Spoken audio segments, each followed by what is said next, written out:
Hello mga mommies over there. Magandang hapon na naman po sa lahat. For today's ganap, magsusuper mom na naman tayo. Ay, charot lang mga mems. I mean is, magbisi-bisihan na naman si Ma'am Shimerl nyo.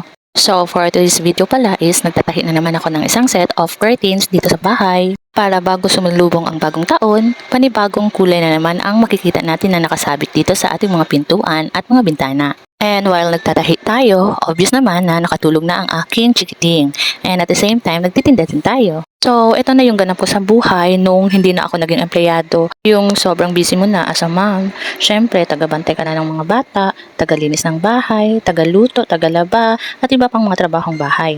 Pero, syempre dahil di rin tayo sanay na walang sariling income, kaya gumagawa rin ako ng paraan para at least kahit papano may sarili akong pagkakitaan. And yung pinakamahalaga naman sa akin is, yung sa kabila ng aking pagkakabusy dito sa bahay, at least nakikita or nababantayan ko ang aking mga anak. And sa mga nagsasabi na sayang daw ang aking natapos na kolehiyo, di ko rin nagamit or nagampanan ang aking natapos na kurso. Actually, nagamit ko naman ng mga mems ng ilang mga taon. And syempre, sa ngayon na dalawa na ang aking anak, mas gustuhin ko na lang na maging hands-on sa kanila. And kahit pa paano, may sariling income din ako. And well, financially supported naman kami ng aking asawa sa akin at lalong-lalo na sa mga anak namin. So that's it. Bye-bye!